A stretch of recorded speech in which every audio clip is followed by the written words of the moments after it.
తిరుపతమ్మ అమ్మవారి దేవస్థానమును ఆకస్మిక తనిఖీ చేశారు. రాష్ట్ర దేవాదాయ శాఖ జాయింట్ కమిషనర్ ఎస్టేట్స్ భ్రమరాంబ ముందుగా ఆమె అమ్మవారిని దర్శించుకొని ప్రత్యేక పూజలు చేశారు. అనంతరం దేవస్థానంలో ఏర్పాటు చేసిన సీసీ కెమెరాలు, ప్రసాదాల తయారీ, శానిటేషన్తో పాటు ఆలయంలో జరుగుతున్న పలు విభాగాలను క్షుణ్ణంగా పరిశీలించారు.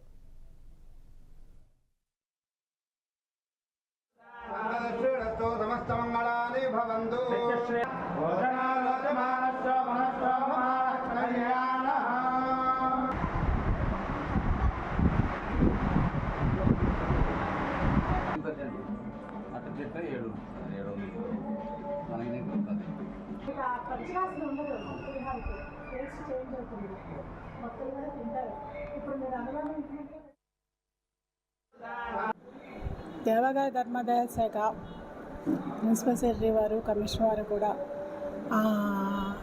ఇక్కడ ఏవైతే 22 ఆలయాలు మెయిన్గా ఉన్నాయో ఆ 22 ఆలయాల్లో కూడా ప్రసాదాల తయారీ ఎలా ఉన్నది, అలాగే మన ప్రావిజన్స్ అంటే వచ్చే పలసరుకులు ఏ విధంగా ఉన్నాయి, నాణ్యత పరిశీలించడం, ఆ టెస్టింగ్ చేయడం, వీటన్నిటి మీద కూడా అలాగే కెమెరాలు ఇంకా ఏవైతే ఉన్నాయో అవన్నీ కూడా ఒకసారి చెక్ చేయమని చెప్పేసి మా కమిటీగా వేయడం జరిగింది.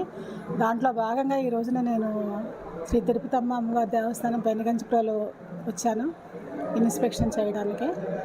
స్టోర్స్, అలాగే ప్రసాదాల తయారీ, అలాగే అన్నదానం, సీసీటీవీ కెమెరాలు ఇలాగా చాలా వరకు కూడా పరిశీలించడం జరిగింది. ఇంకా పరిశీలించవలసి ఉంది. ఇప్పటి వరకు కూడా చిన్న చిన్న రిపేర్స్ అలాంటివన్నీ కూడా ఉన్నాయి. అవన్నీ కూడా ఈఓ గారికి వాడికి చెప్పడం జరిగింది. ప్రసాదాలు కూడా చూసాము. వేయింగ్ అది సరిపోయింది. టేస్ట్ అది కూడా బాగానే ఉంది. పలసరకుల్లో కూడా నేను మొత్తం చెక్ చేయడం జరిగింది. ఇంతవరకు అన్నీ కూడా బాగానే ఉన్నాయని చెప్పి తెలియజేస్తున్నాను.